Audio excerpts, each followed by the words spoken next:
Well, despite the weather this weekend, we still had hundreds of people come to walk to Bethlehem Friday night and last night, and I was amazed at how people just kept coming last night, and the rain was coming down and coming under the umbrella sideways with the wind, and people just kept coming, which says a lot about our volunteers, our servants. They were out here this weekend in the rain, and some of them got soaking wet stood out in the rain for 3 hours getting soaking wet. Parking lot attendants, actors. Then we had a crew come in last night, transform this place so we could worship here this morning. They're coming back in again after the 11 o'clock service. They're going to transform this building back. And so I just want to say thank you to all those folks, those servant-hearted people. Let's give them a hand this weekend.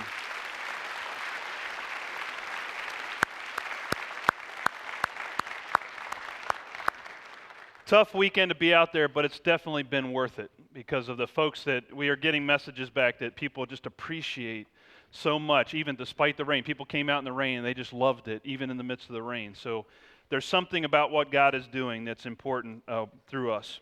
So we're continuing in our series called The Advent Conspiracy. And part of the conspiracy we're talking about this week is spending less. Spending less. And you think, well, what do we need to think about that for? It's Christmas time, right? I thought I'd just share with you some numbers. I love to look at the numbers. I'm a little analytical here. So I thought, how much do we spend at Christmas? You want to take a guess at how much money we'll spend this Christmas? In 2014, it's estimated that we're going to spend $620 billion on Christmas. Somebody misheard me earlier. I didn't say million. I said billion. $620 billion. That's enough to fund the Army, Air Force, Navy, and Marines for a year. That's their total budgets. It would fund both wars in Iraq and Afghanistan for 1 year. That's how much money that is. So we're going to spend that much money as Americans, we're going to spend that much money this year. The average American reports that they estimate they're going to spend more this year than last year. And that total per person is $781. $781. And just to make it more fun, I thought we'd break it down, and I found the top 5 things that we'll spend money on this year. So here are the top 5 things we're going to spend our money on this year. This is not the total, but just the top 5. The average American's going to spend $432 on gifts for family. I thought number 2 was interesting, candy and food. $104.24. Now, I stress the word candy because we just spent $2 billion as a nation for Halloween candy. So we must not have got enough at Halloween that we need to go buy more, but we do that. Stocking stuffers, I'm sure. Then gifts for friends, $75. Decorations, $53.65. Now, what do you think's the big ticket item in that figure? Think about it. Christmas trees, right. The Christmas tree industry is a $1.16 billion business for 1 month out of the year. That's how much money we spend on Christmas trees. And then Christmas cards, obviously $29.14, shipping and handling included. And that's just the top 5. And the list goes on of other things that we spend money on. So I think about all this money we're about to spend or are spending, and I know I'm already beginning to spend. And I want you to hold that in mind for right now. Just keep that number. So how much is our annual spending going to be as a nation? It's going to be how much? $620 billion. And the average American's going to spend $781 this Christmas. Okay? Hold on to that thought till the end of the sermon. Because I'm going to ask you to do some math.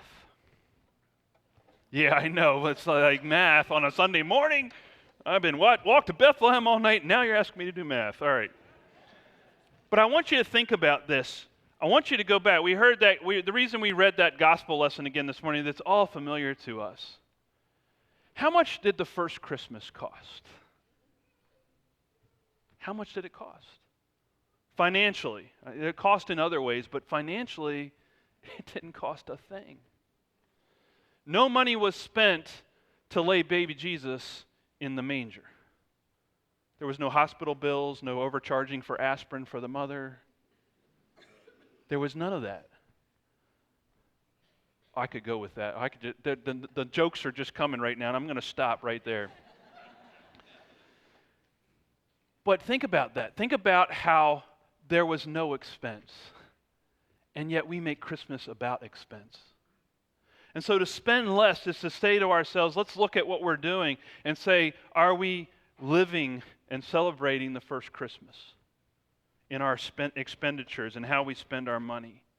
And I think about this. Now, what are some of the divine words that are used to describe Jesus in the Christmas story? And even if you've never been to church before, if you've just seen the peanut version of the Christmas Peanuts Christmas cartoon that comes on, if you've seen that, right?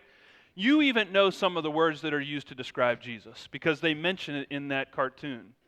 So what are some of the words that you've heard Jesus referred to as in this Christmas story? What are some of the words he's described as?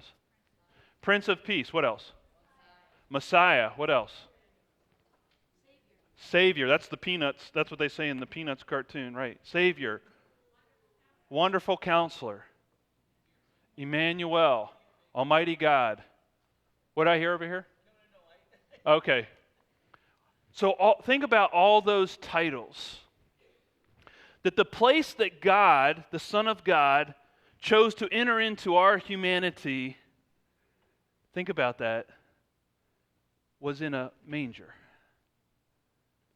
To a working class poor family in an average out-of-the-way town called Bethlehem. Of all the stations in life that God's Son could have entered into, that God could come into, think about that.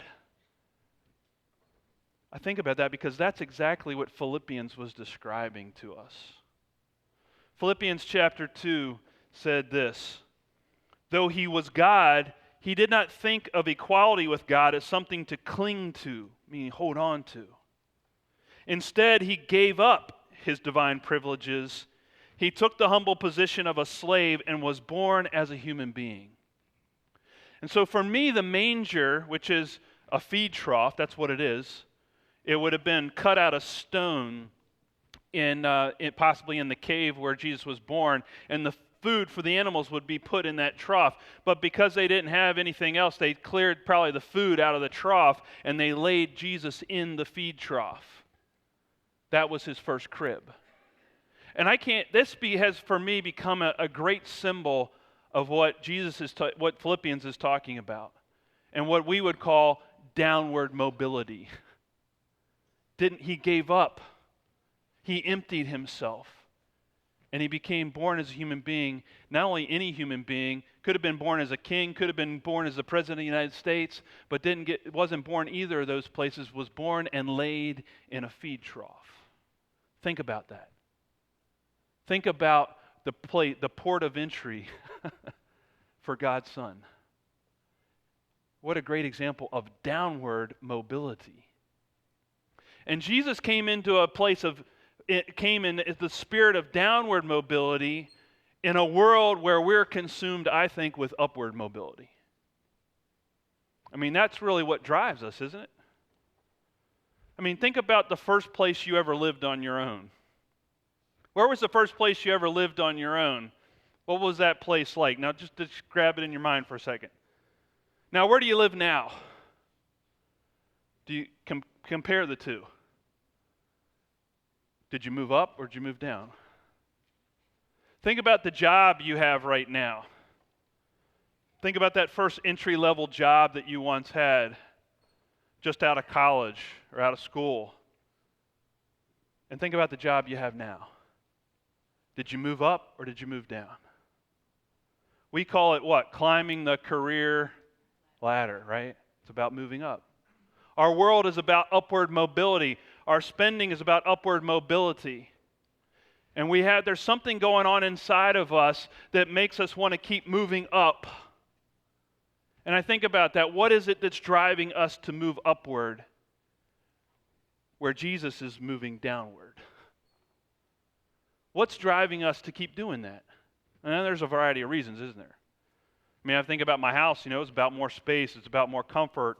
If I think about my job, it's about hopefully making more so that I can do more with that money and provide for my family and do things. So there are lots of different things. I would also think that part of it, though, is there's a part of us that wants to be significant. And we think that by moving upward in our social categories, that we'll become more significant, that we'll become more important. And this is part of, I think, what's going on. I think if we're really honest with ourselves, we'll be willing to admit that. They've done, I'll use another example because there's an example. I think about cars. I'm a guy, sorry. And I think about if I had the money to buy the car that I wanted. I can tell you the car that I want is not a Toyota Corolla. I don't think about moving down in class of car. Does that make sense? You know where I think about going? You know what I want to buy? Tesla. I want a Tesla. I think those are just so cool. And I think I would be so cool if I rode around in one around here, right? Wouldn't it be cool to see a Tesla parked out in our parking lot here? But what's that about? It's about my significance. It's about me needing to be significant.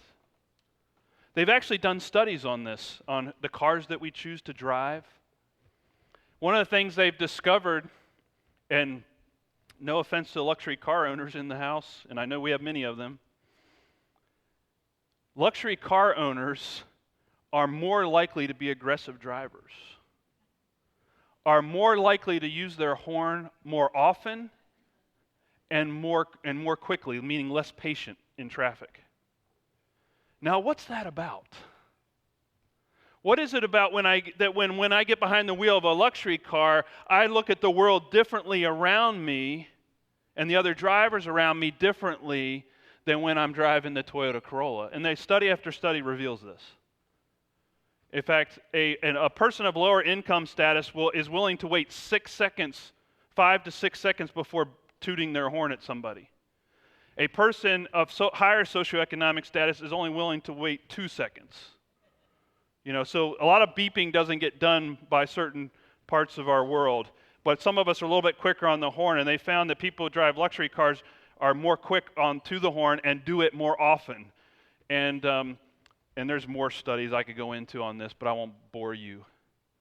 But there's something about needing to be significant and telling the world that I'm significant that drives our upward mobility. Yet, what drove Jesus downward? What drove Jesus to go downward in mobility? Wasn't it love? Wasn't it sacrifice? Wasn't it that he wanted to make a difference? And here's the other thing about Jesus. He didn't need to be significant. He didn't need to strive for it. He didn't need to prove himself when he showed up on the scene. He didn't need to say, hey, look at me. Look how important I am. Because if that's what Jesus was about, he would not have been born in a manger. He was saying, I don't need that. What I need is to restore and to redeem and offer hope to a broken world where people are about upward mobility. That maybe our upward mobility is a part of our brokenness in our society, in our world, and in the world around us. And so we have to start to think about what does it look like to move downward in our mobility. And I would define downward mobility as this. Downward mobility is service, is humility, service, and sacrifice. Jesus, throughout his ministry, is always saying crazy things. He says crazy things to you and me. He says, take up your cross, deny yourself, follow me. He says to a rich young ruler, sell everything you have and give it to the poor, and then follow me. The night before he's about to be executed, he takes off his outer garments, he strips down, and he washes the feet of his disciples' dirty, stinky feet, and he serves them as a servant. Everything Jesus does throughout his ministry and throughout his life is always about downward mobility. Who were the people that Jesus spent most of his time with? Was it the religious elite? No. It was the sinners and those in poverty. Jesus was always going downward when the rest of the world was trying to move up. I get the question as a dad all the time, especially when it comes to financial decisions in our house, because our kid, if you've had the privilege, the blessing, we'll call it a blessing, of being a parent, and it is a blessing. Young people, it is a blessing. Whatever your parents tell you, they love you and they're blessed by you. But the thing is that I get these questions, and they've been going on throughout their whole lives since they were born. And the question starts out like this: Dad, why don't we have fill in the blank? It starts out very young, and the questions get more expensive as they get older. Dad, why don't we have a electric Barbie Jeep? Now it's, why don't we have another car? Can you see the difference in cost there? Dad, why don't we have a swimming pool in our backyard? Dad, why don't we have a nicer car? Dad, why don't we live in a bigger house? Dad, why don't we have nicer clothes? Dad, why don't we have... And the questions keep coming. And my response to them is always the same. And it may not be the same response that you always have, but here's the response that I give him. I said, well, you could have. You could have a pool. We could drive a nicer car. You could be wearing nicer clothes. We could live in a bigger house like the people across the street from us.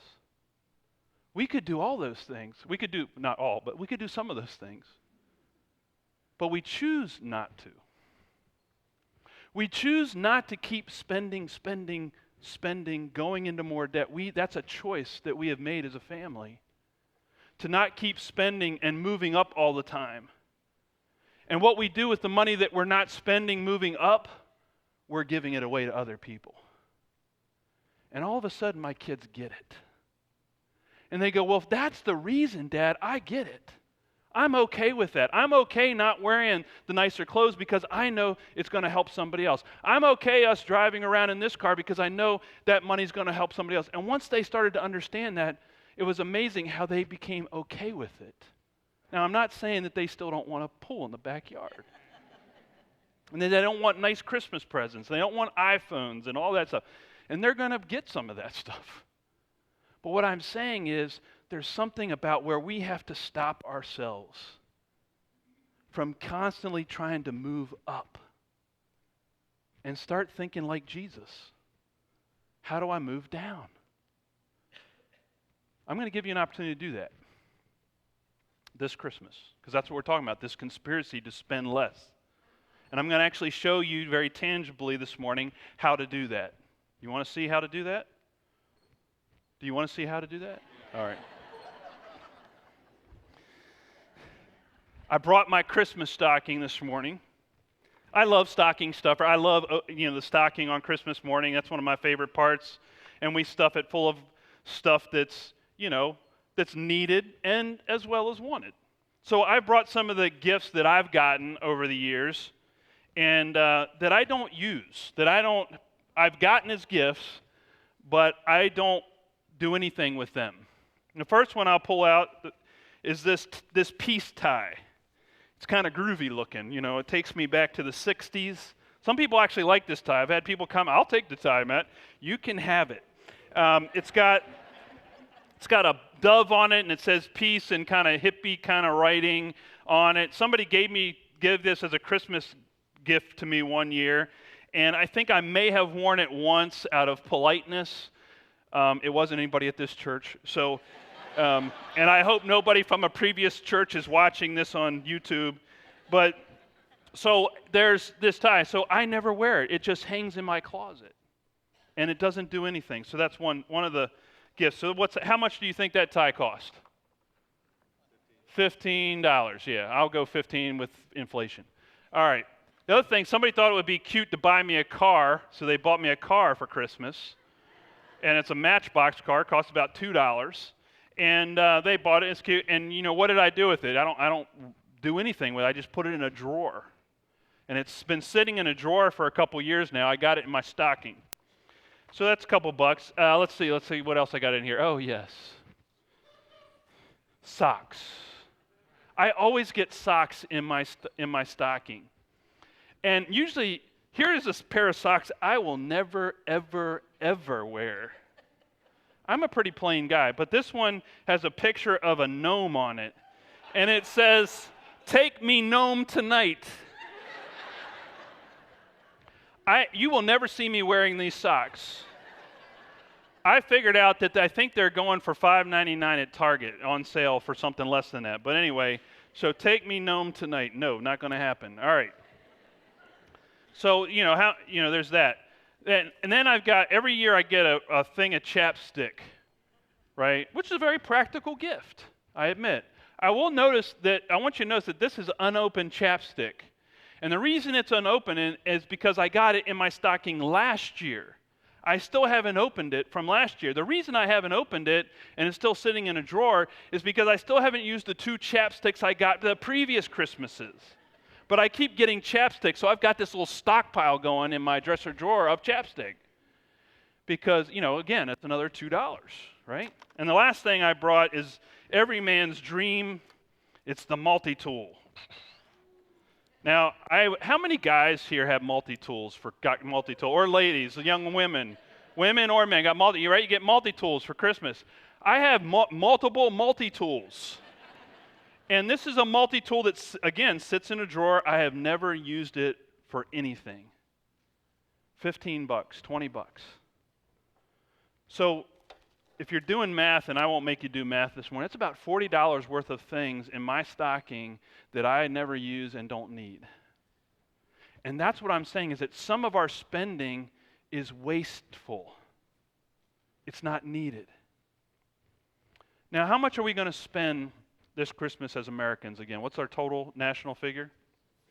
$620 billion. Do you know that for $30 billion, about $30 billion, if we were to invest that wisely around the world, that for $30 billion, or 5% of $620 billion, we could possibly end world poverty. That if we took that $30 billion, or 5% of the money we're going to spend this Christmas, and gave it to those in poverty, the estimate is by the Borgen Project that they estimate that $29.39 billion could move people. Over half the world's population live on less than $2.50 a day. Half of the world population. We could move those folks living on less than $2.50 a day to living on $10 a day, which would eliminate a lot of extreme poverty in our world. So for 5% of what we're going to spend on Christmas, or if you break that down to personal spending, how much are we going to personally spend this Christmas? $781. 5% of $781 is about $40. That was what I just pulled out of my stocking. Think about it. Think about the difference that you could make by just spending less. And we're going to actually give you an opportunity. So I want you to do this over the next few weeks. As you're shopping, think about, how can I spend less rather than more? And then the money you save, I want to ask you to bring it back Christmas Eve and put it in the offering plate Christmas Eve. And the reason I am asking you to do that is because for the first time in our church's history, the leadership of our church has decided to give 50% of our Christmas Eve offering to those in poverty. So whatever comes in that night, we're going to take half of it and we're going to give it to those in poverty. And we're going to give it to a particular campaign called Imagine No Malaria campaign. You may have heard about it before, you may not have. But in 2007, 1 million people died of malaria, a preventable disease. Since then, and since this campaign's inception, that figure each year has been going down and down and down. Last year it was 667,000 people that died of malaria. So over 300,000 lives were saved through this campaign, which provides bed nets for families to sleep under so the mosquitoes can't harm them. It provides education for families about how to not get the disease. It provides medicine to cure the disease for people who don't have the means to go to hospitals or clinics.